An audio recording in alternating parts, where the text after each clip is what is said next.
વિશ્વાના royal કિચનને subscribe કરો અને bell icon દબાવવાનું ન ભૂલો. હેલો ફ્રેન્ડ્સ, સિક્રેટ મસાલા સાથે ઝડપથી તૈયાર થતું ટેસ્ટી અને મસાલેદાર ભરેલા રીંગણા બટેકાનું શાક બનાવવા માટે મેં અહીંયા 3 બટેકા અને રીંગણા ધોઈને સમારી લીધેલા છે.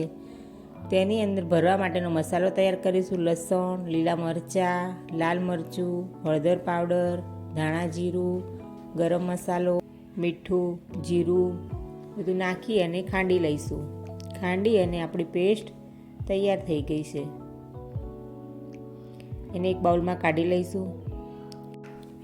તલ, ટોપરું અને શેકેલા સિંગદાણા બધું 2-2 ચમચી લઈ એને પણ ગ્રાઇન્ડ કરી લઈશું. ગ્રાઇન્ડ કરેલા આ મસાલાને આપણે વાટીને તૈયાર કરેલી હતી એ પેસ્ટમાં ઉમેરી દઈશું. હવે બરાબર મિક્સ કરી લઈએ. ટોપરું, તલ અને સિંગદાણા નાખવાથી મસાલાનું ટેસ્ટ વધારે સારો આવે છે. હવે આ મસાલાને આપણે રીંગણામાં ભરી લઈશું. બધા રીંગણા આપણે આ રીતે ભરી અને તૈયાર કરી લઈએ.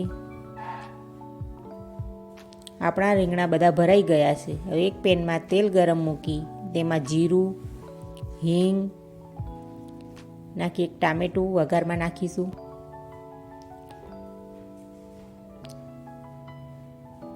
તેમાં ભરેલા રીંગણા બટેકાના ઉમેરી દઈશું. મિક્સ કરી લઈએ. બટેકાના ભાગનું મીઠું નાખી ઢાંકણ ઢાંકી ચડવા દઈએ. શાક આપણું ચડી જ ગયું છે. બનાવેલો મસાલો હતો તે પાછો આમાં ઉમેરી દઈશું. થોડું પાણી નાખીશું. 2 મિનિટ પાછું સિજવા દઈશું. તૈયાર છે આપણું ભરેલા રીંગણા બટેકાનું શાક. શાકને સર્વ કરી લઈએ. તૈયાર છે આપણું ટેસ્ટી ભરેલા રીંગણા બટેકાનું શાક.